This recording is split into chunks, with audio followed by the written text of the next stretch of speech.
ជំរាបសួរពុកម៉ែបងប្អូនសម្រាប់តម្លៃមាសថ្ងៃនេះថ្ងៃទី9ខែមិថុនាឆ្នាំ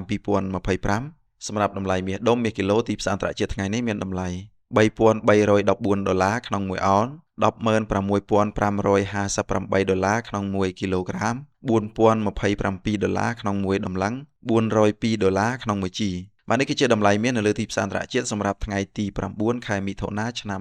2025បាទអរគុណច្រើនចំពោះការទស្សនាវីដេអូមួយនេះជួបគ្នានៅវីដេអូក្រោយបន្តទៀត